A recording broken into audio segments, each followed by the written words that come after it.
नमस्कार मित्रों, प्रणाम। मित्रों, आज बात करेंगे बाइबिल पे।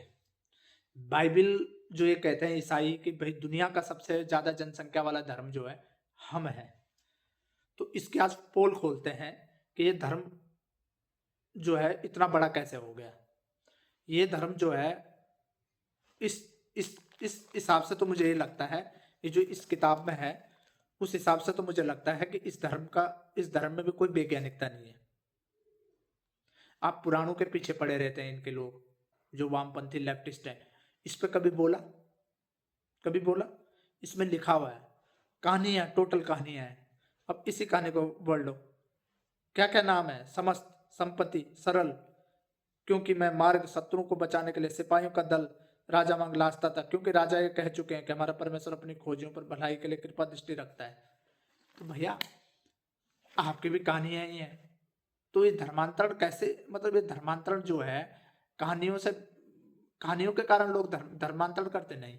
कहानियों के कारण नहीं करते, पैसे के कारण धर्मांतरण लोग करते हैं। पैसा चाहिए लोगों को। जो गरीब लोगों के पास से जाते हैं, उनको अनाज देते हैं, उनको सब कुछ देते हैं, तब जाके धर्मांतरण करते हैं, करवाते हैं। नहीं तो इनके बाइबल में है क्या? कुछ नहीं। टोटल नाम लिखे हैं, पता नहीं क्या क्या लिखे हुए हैं। मेरे समझ में भी बहुत कुछ आ गया। कनानी जाति की स्त्री का विश्वास, यसु से हम मिलकर सूट सूत पर, मतलब कहानियां, दुनिया भर की कहानियां इन्होंने बना रखी हैं। कौन इतने मोटे ग्रंथ को पढ़ता होगा?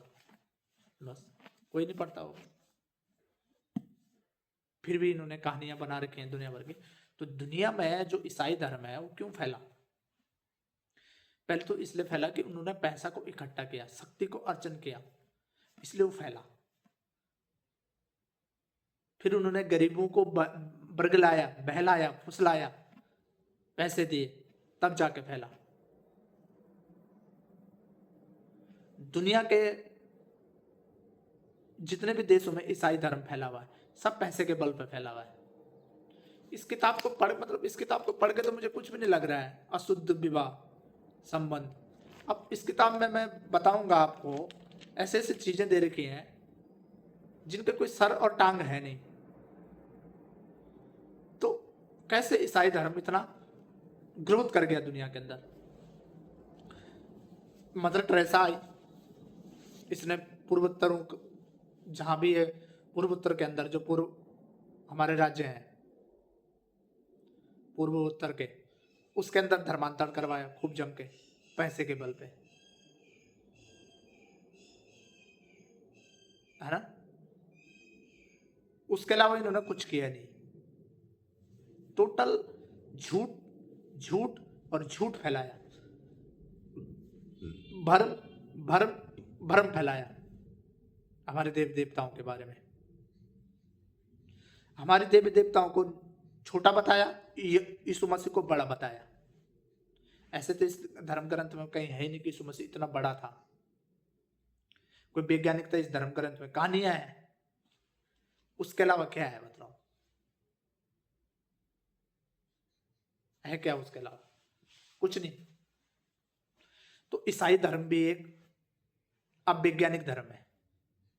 जब हम सनातन धर्म को पढ़ेंगे तो उसमें थोड़ा वैज्ञानिकता लगेगी, काफी हद तक।